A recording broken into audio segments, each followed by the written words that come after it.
Salut à tous, c'est Steven et aujourd'hui je vous teste le dock officiel d'Apple pour sa fameuse montre connectée, l'Apple Watch. Donc c'est un dock de recharge magnétique vendu à 89 € tout de même et qui fonctionne évidemment avec n'importe quel modèle et taille d'Apple Watch. Donc on va déballer tout ça, c'est parti, packaging toujours très soigné avec Apple avec cette petite boîte carrée blanche. Je vais retirer le blister de protection qui se trouve dessus et on va pouvoir jeter un œil à ce dock. Voilà, donc soulevons le couvercle. Et le voilà, donc vous voyez à quoi il ressemble, un petit galet rond comme ça de couleur blanche. C'est plutôt discret, hein, vous voyez que la taille est pas immense, vous voyez ce que ça donne entre mes mains. Donc je vais le poser quelques instants et on va continuer de s'intéresser au reste du contenu de la boîte.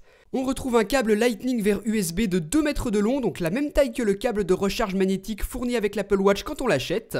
Donc c'est plutôt sympa d'avoir une grande taille, et enfin les petits feuillets, pas de stickers cette année, simplement les papiers d'explication du fonctionnement et de la garantie. Donc revenons au dock, le voici entre mes mains.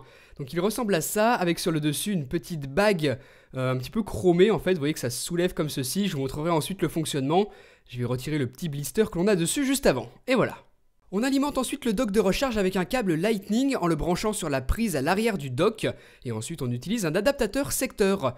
Fidèle à sa réputation de radin, Apple ne nous en fournit pas, sûrement parce qu'à 89 € pour un dock c'est sans doute pas assez cher comme ça, et du coup on sera obligé d'en acheter un séparément, ou alors de par exemple utiliser celui qui est fourni avec l'iPhone.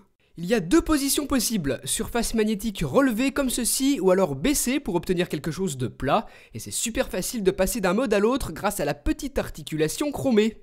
Une fois le dock alimenté, vous posez simplement votre Apple Watch sur l'emplacement magnétique et la recharge commence, c'est vraiment tout simple. Si le premier bracelet ne posait pas de soucis, ce ne sera pas le cas de tous, par exemple avec ces deux-là, impossible de recharger la montre à plat. Apple y a pensé et dans ce cas-là, on peut utiliser l'autre position de recharge, idéal d'ailleurs pour le mode horloge de nuit de l'Apple Watch. Dans ce mode, vous tapotez simplement la montre et elle vous affiche rapidement l'heure. Pratique aussi. Le dessus est en silicone, j'ai l'impression que c'est la même texture utilisée sur les coques de protection pour iPhone et iPad. Et sur le bas, même constat, c'est un revêtement en microfibre identique à certaines housses de protection. C'est plutôt réussi, en tout cas ça ne glisse pas du tout sur la table et le dock est suffisamment lourd pour ne pas se soulever de la table aussi lorsque vous prenez votre Apple Watch. Un bon point ça. C'est vraiment un très beau dock, pratique et bien pensé pour éviter de laisser traîner son Apple Watch au bout du câble basique de recharge. Les autres docks du marché, bien moins chers, vous obligeront à utiliser le câble d'origine, ce qui n'est pas du tout pratique si vous voyagez pas mal puisque vous devez tout défaire à chaque fois. Donc au final, un excellent dock, hyper cher, mais si vous vous êtes payé une Apple Watch édition en or à 10 000 € vous n'êtes pas à ça près. Ou alors si vous en voulez des moins chers, je vous en mets quelques-uns dans la description de la vidéo.